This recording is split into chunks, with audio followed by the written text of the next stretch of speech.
자, 그리고 전현 의원 관련해서 전현 의원이 이제 국민권익위원장을 하실 당시에 윤석열 정부죠. 윤석열이 대통령 되고 나서 이제 어떻게든지 전현 위원장을 당시에 쫓아내려고 온갖 방법을 썼지 않습니까? 그래서 감사원에서 감사까지 들어갔었잖아요. 근데 최종 결론이 뭐 언론은 보도도 안 하던데 저는 오늘 처음 들었어요. 최종 결론이 나왔다면서요. 오마이뉴스 단독입니다. 아, 그렇습니까? 오마이뉴스만 기사를 써요. 아무데도 기사를 안 쓴다니까 이런 거를. 아니 이게 웃기잖아요. 네. 전현 의원 공격할 때는 그렇게 전현 의원을 공격하는 기사를 써대더니 조중동이 결론이 아무 문제 없다 무혐의로 나오니까 이제는 아무도 기사를 안 써요. 네, 그 지난 주에 그 대전지검으로부터 그 저희 감사원이 저를 이제 수사 요청했던 모든 혐의에 대해서 이제 무혐의 결정을 최종 결정을 받았습니다. 그래서 제가 거기에 이제 항고하지 않는 이상 이거는 확정되는 거죠. 되는 거죠. 예, 그래서 최종적으로 감사원에 저를 향한 모든 표적 감사 사안들이 무혐의 였다는 것이 이제 최종적으로 예, 확정이 된 거죠. 그래서 그 사실 이렇게 결론이 나니까 너무 허탈한 것이 그렇죠. 그 몇 년 동안 저를 정말 고통 속에 넣고 사실상 저를 범죄자인 양 이렇게 매도하고 언론과 당시의 집권 여당 대통령 모두 총동원돼서 저를 죽이려고 했던 모든 그런 이제 정치적 사안 표적 감사 사안들이 사실상 이거는 정치 공작이었다는 게 드러난 거죠. 제가 그때도 허위 조작 감사다 이런 걸 강력히 얘기했지만 그 누구도 귀를 기울여 주지 않았는데 이제 당시 유일하게 감사원 내부에서 이제 조은석 주신 감사위원께서 이번에 특검 내란 특검으로 임명되신 분이 이제 그것을 이제 밝혀내시고 진실을 드러내 주셨잖아요. 그래서 사실 그분과 저는 일면식도 없는 분입니다. 그래서 전혀 모르는 분이지만 이분이 법과 원칙에 따라서 감사원이 사실상 부당하게 불법적으로 저를 표적 감사를 해서 쫓아내려고 한다는 것을 이제 그분이 정확히 파악을 하시고 법에 따라 제가 모든 혐의가 무혐의다 이렇게 감사원 최고 의결 기구인 감사위원회에서 사실상 그때 이제 대부분 감사위원들이 동의를 한 그런 사안이었거든요. 그래서 그렇게 확인이 됐는데도 불구하고 감사원이 그 이전에 이제 저를 수사 요청을 한 거죠. 그러면 최종 무혐의로 확인이 감사원 의결기구에서 확인이 되면 취하야죠. 취하를 하고 그걸 해야 되는데 그러니까요. 끝까지 이제 저를 이렇게 괴롭히려고 이걸 취하하지 않고 그리고 그걸 이제 대검에 수사 요청한 사안이 이제 대전지검으로 내려가서 여태까지 계속 그걸 수사를 하면서 이제 저를 괴롭혔던 거죠. 그걸 이제 최종적으로 무혐의를 받으니까 나왔으니까. 허탈하기도 하지만 이렇게 불이한 불법적인 행위를 한 자들에 대해서는 결코 여기에 대해서 관용 없이 책임을 지게 만들어야 되겠다 그런 생각이 듭니다. 그래야 다시금 이 감사원이라는 헌법기관이 감사원이 이 정권의 사냥개처럼 그렇게 진짜 타겟을 정해가지고 물어뜯는 이런 일을 하지 못하게 해야 되는 거 아닙니까? 지난 정권에 뭐 저뿐만 아니라 많은 전 정권 인사들을 그렇게 타겟으로 감사원 조사를 받으면서 억울한 누명을 쓰고 뭐 다 사퇴하고 또 형사 기소되고 나중에 법원에서 무죄 받고 이런 것이 정말 많았잖아요. 네, 그래서 거기에 대해서는 감사원이 반드시 그 책임자들은 책임을 져야 한다 이렇게 생각합니다. 네, 그래서 이제 이렇게 지금 전현 의원이 그 당시에 아무 문제가 없었음에도 불구하고 쫓아내려는 이유 하나만으로 그 자리에서 어떻게 쫓아내서 자기 사람 심으려는 이유 하나만으로 전현 의원을 계속 괴롭히면서 공격을 했었고 내부에 있는 사람들까지도 그렇게 공격을 했잖아요. 근데 지금 이제 너무 황당한 건 뭐냐면 그 케이스를 지금의 이진숙 방통위원장 케이스하고 연결을 시켜가지고 국민의힘이 이제 도리어 이진숙이 물러나면 안 된다고 지금 주장을 하고 있거든요. 물론 정부에서 지금 이진숙 물러나게 하는 것도 없어요. 아무것도 뭐 압박을 하거나 지난번에 전현 의원처럼 그렇게 했다면 지금 보세요. 원래 권익위원장도 국무회의에 이제 업적으로 참석을 하잖아요. 국무위원은 아니지만 그때 그렇게 해왔는데 윤석열이 되고 나서 참석을 오지 마라고 그랬다면서요. 위원장님한테 오지 마라. 근데 지금 이진숙은 꼬박꼬박 오고 있어요. 이재명 대통령이 되고 나서도 본인 뭐 안 와도 상관없는 건 사실은 본인 꼬박꼬박 참석하잖아요. 그걸 이재명 대통령이 못 오게 하지도 않고 오지 마라고 얘기한 적도 없어요. 차별이 없었고 압박을 해가지고 무슨 방통위에서 누가 뭐 공격을 하거나 무슨 뒷조사를 하거나 이거 아무것도 없잖아요 지금. 근데 왜 이진숙 케이스를 전현희 위원장 케이스하고 동일한 선상에서 자꾸 국민의힘 얘기한 짓은 납득이 안 되거든요 도저히. 이 정치 보복 예. 그러니까 지금 이제 이진숙 방통위원장과 이제 전현희 권익위원장을 동일 선상에서 비교하는 건 어불성설이다. 어불성설이죠. 그리고 개인적으로는 굉장히 불쾌감을 그렇죠. 느낍니다. 비교되는 일단은 그 비교 대상이 비교를 할 수가 없는 게요. 지금 정치 보복이라 하면 사람을 꼭 찍어가지고 범죄가 있든 없든 간에 그 사람에 관해서 모든 것을 틀어서 범죄가 나올 때까지 틀어가지고 거기에 대해서 그 어떤 뭐 책임을 묻겠다. 그러니까 이거는 범죄나 증거를 쫓아가는 게 아니라 사람을 표적으로 삼아서 그 사람을 대상으로 수사나 감사를 하는 겁니다. 제가 그 대상이었고요. 그런데 이제 그런 식으로 감사나 수사를 했음에도 불구하고 아무런 혐의가 없다라는 게 밝혀진 거고요. 그다음에 이제 제 케이스는 그렇고 이진숙 방통위원장의 케이스는 우리 그 이재명 정부에서 이진숙 방통위원장을 겨냥해가지고 이런 뭐 수사나 감사를 하지를 않았습니다. 그렇죠. 그냥 사람을 대상으로 한 게 아니라 범죄 증거를 따라서 지난 정권에서 이미 수사가 이루어지고 있었습니다. 그랬었죠. 본인이 이진숙 감사위원장이 그동안 저질렀던 이진숙 방통위원장을 대상으로 저 사람 한번 틀어봐가 아니라 이진숙 방통위원장이 저질렀던 범죄에 대해서 증거를 가지고 수사가 진행 중인 사안입니다. 사안 자체가 달라요. 다르죠. 그래서 무조건 그 수사를 전 정권 인사에 대해서 수사를 하거나 지금 계속하고 있으면 그걸 정치 보복이다 주장하고 탄압이다 주장하는데 어불성설이고요. 지금 특검도 마찬가지입니다. 특검도 누구를 수사를 해라가 아니라 증거나 범죄를 쫓아가서 어떤 사람이 연루돼 있는지를 규명을 해내는 거예요. 이거는 정치 보복과 탄압이랑 차원이 다른 문제입니다. 근데 국민의힘은 이걸 물타기를 하는 거예요. 이걸 보고 정치 보복이라고 말도 안 되는 그런 주장을 하는 겁니다. 그래서 이진숙 방통위원장은 자신이 저지른 범죄에 대해서 지난 윤석열 정권 때부터 이미 수사를 지금 받고 있는 상황이고 증거와 범죄를 쫓아서 지금 수사를 하고 있는 상황이에요. 그래서 사람을 전현희 권익위원장 범죄를 찾아내 범죄가 없음에도 불구하고 없는 것을 조작해서 만들어내려고 하는 그런 게 정치 보복이죠. 저는 그런 정치 보복을 당한 당사자고요.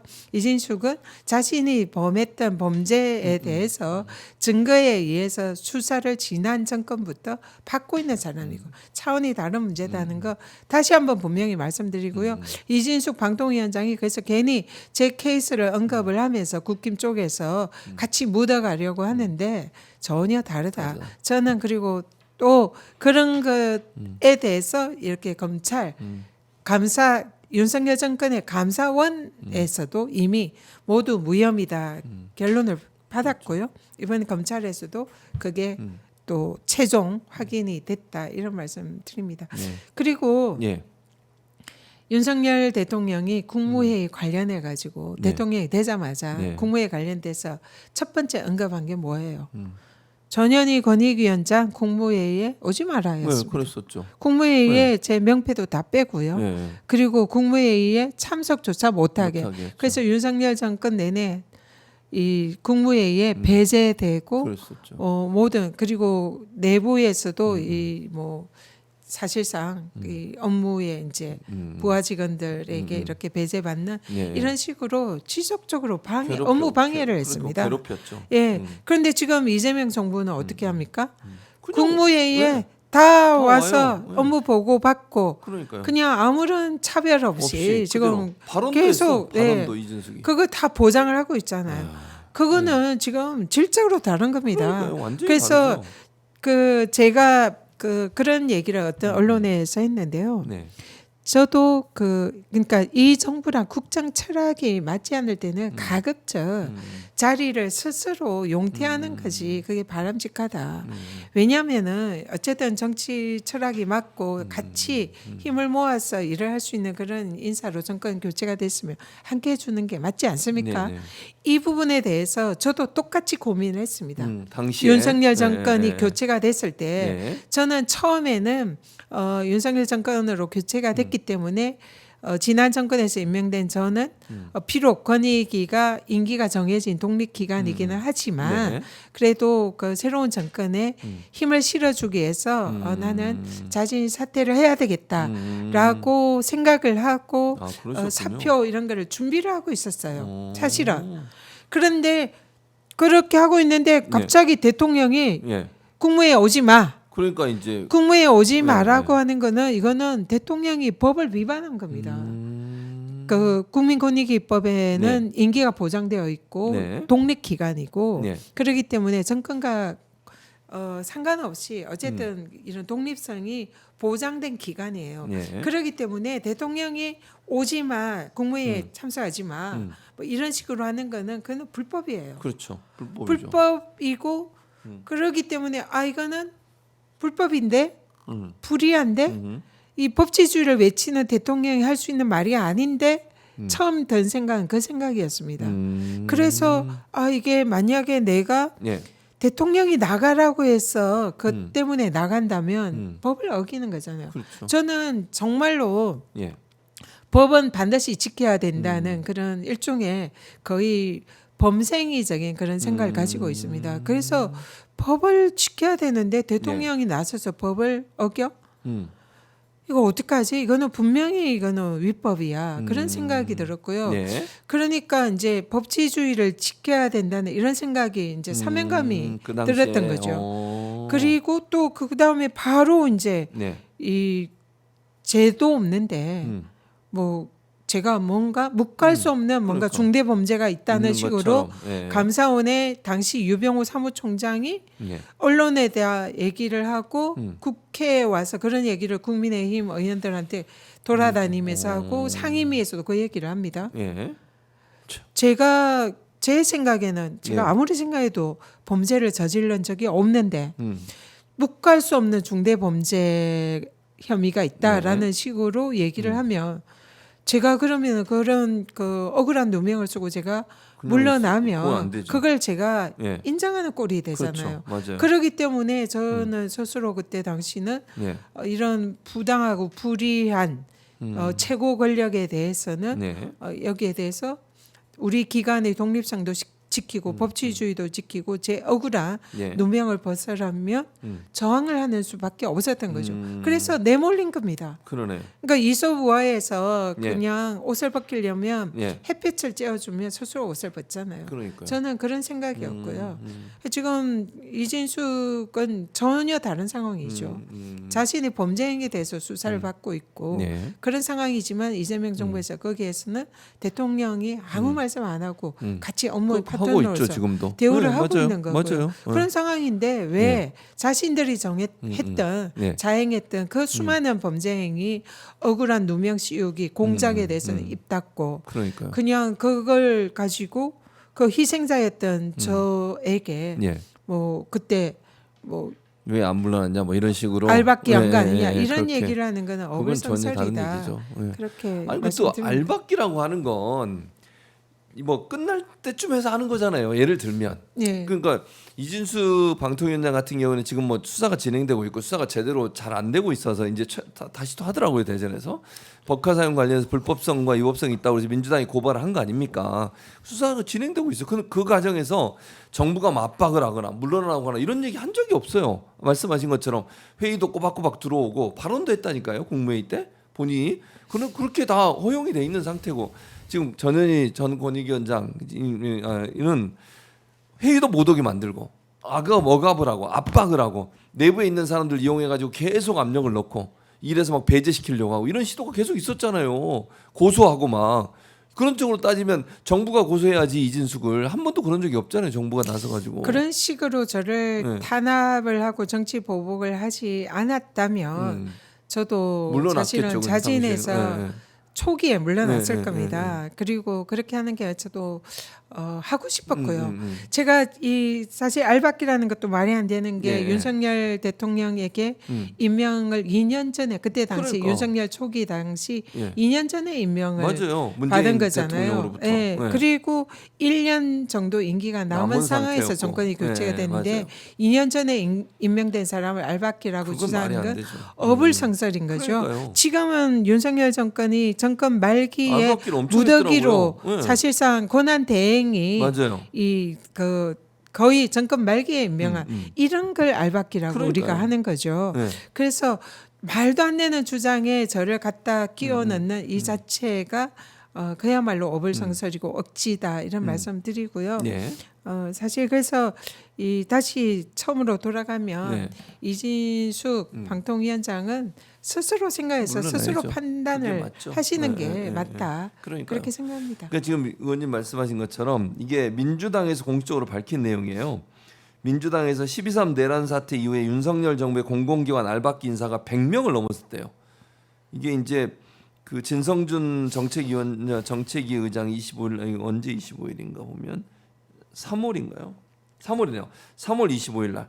올해 3월 25일 날 밝힌 내용인데 알박기 인사가 지금 보니까 15개 기관에 63명 임명을 했고 근데 41명을 공모 중이라고 그 당시에 3월 달에 이 사람들도 임명되는지 확인해 봐야 될 것 같아요. 그래서 민주당에서 밝히기를 106명이 알박기 인사라는 그러니까 지금 내란 사태 일어나서 불법 계엄 뒤에 이제 정권이 바뀔 수 있잖아요. 그런 상황인데 106명에 대해서 이미 임명했거나 아니면 공모 절차를 밟고 있다는 것은 알박기 인사를 하겠다는 의도인데 이런 게 이제 문제가 되는 거잖아요. 전 의원님이 이미 윤석열 들어올 때 2년을 이미 일하고 있었어요. 그 자리에서 새로 들어온 게 아니고 그리고 무슨 범죄 행위가 있었던 것도 아니고 국힘의 주장이면 네. 문재인 정권 때 임명됐던 예. 그런 공직자들이 다 알박기란 주장이에요. 그러니까 그거 말이 안 돼요. 정권에서 버젓이 원칙에 따라서 임명을 했던 예. 전 정권 인사들을 그러니까요. 지금 윤석열 정권에서 사실상 정권 교체가 확실시 됐고 네. 지금 그 대통령이 부재한 상황에서 네. 권한 대행들이 정권 마지막에 뭐 한두 달을 앞두고 네. 임명하는 이런 걸 알박기라고 그렇죠. 하는 그걸 겁니다. 알박기라고 이거는 하는 거죠. 정말 양심이 없는 일인 거죠. 맞아요. 그러면 안 그래서 되는 그런 거죠. 거를 자기가 이제 자기들이 정당화하기 위해서 뭐 저를 이렇게 예를 들면서 이 알박기다 이렇게 모욕이지, 주장하는 모욕. 거는 모욕. 그러니까 정말 모욕이고 너무 불쾌하고 네. 말도 안 되는 어불성설인 그렇죠. 거죠. 네. 알겠습니다. 그래서 예. 진짜로 제가 정말 윤석열 정권이야 제가 일을 하고 싶었겠습니다. 아유. 누가 그런 하고 싶었겠어요? 상황에서 제가 그 네, 1년간의 온갖 죽음과도 같은 공포를 느낄 만큼 그 무자비한 탄압을 무릅쓰면서도 제가 끝까지 지켰던 것은 이 무도한 윤석열 네. 정권에 대해서 절대로 이 법치주의를 파괴하고 이 기관의 독립성을 대통령 말 한마디로 파괴하는 이런 행위에 대해서 제동을 걸어야 되겠다. 그렇죠. 맞습니다. 거기에 대해서 반드시 이 역사에 그런 것이 잘못했다는 것을 그렇죠. 남겨야 돼요. 인식하도록 남겨야 되겠다. 그 사명감에 정말 제 개인적으로는 예. 진짜 모욕을 죽음을 참아낸 거죠. 각오하고 예, 예, 지켜낸 그런 그러니까요. 사안인데 그리고, 예. 갑자기 이진숙이 그 저랑 비교를 하니까 그게 너무 기분이 황당하고 나쁘죠. 굉장히 아이고. 불쾌합니다. 그러니까요. 그리고 최종적으로 아까도 말씀 나눴습니다만 법원에서 최종적으로 검찰인가요? 법원인가요? 법원에서 무혐의가 나왔다며요. 아무 문제 네, 없으면 네. 다 검찰에서 최종적으로 무혐의 검찰에서 무혐의가 확정이 나왔군요. 됐습니다. 확정이 된 거잖아요. 네. 그러니까 항고하지 않으면 이대로 이제 끝나는 거예요. 무혐의가 된 건데 제가 항고할 이유가 그건 없잖아요. 없죠. 근데 그 전에 그렇게 뭐 문제 있다는 식으로 보도를 해대던 그 언론들은 왜 이렇게 무혐의 나온 데는 입을 닫고 보도를 안 하냐고요. 얼마나 나쁜 사람들입니까? 언론 개혁을 반드시 해야 됩니다. 이거 언론들이 이따위로 하니까 그냥 막 지금 김민석 총리 후보자에게도 그렇고 뭐 이제 그 후보자들에 대해서 막 이제 써대잖아요. 근데 김민석 후보자 지금 총리 후보자도 본인이 이제 해명을 하고 있긴 하지만 여러 가지 정말 막 그 확인 안 된 내용들이 너무나 많이 나오고 있어서 그것도 문제라는 생각이 들고 이런 식으로 언론이 편파적으로 하는 부분은 반드시 바로잡는 그런 기회가 있어야 한다는 생각이 듭니다.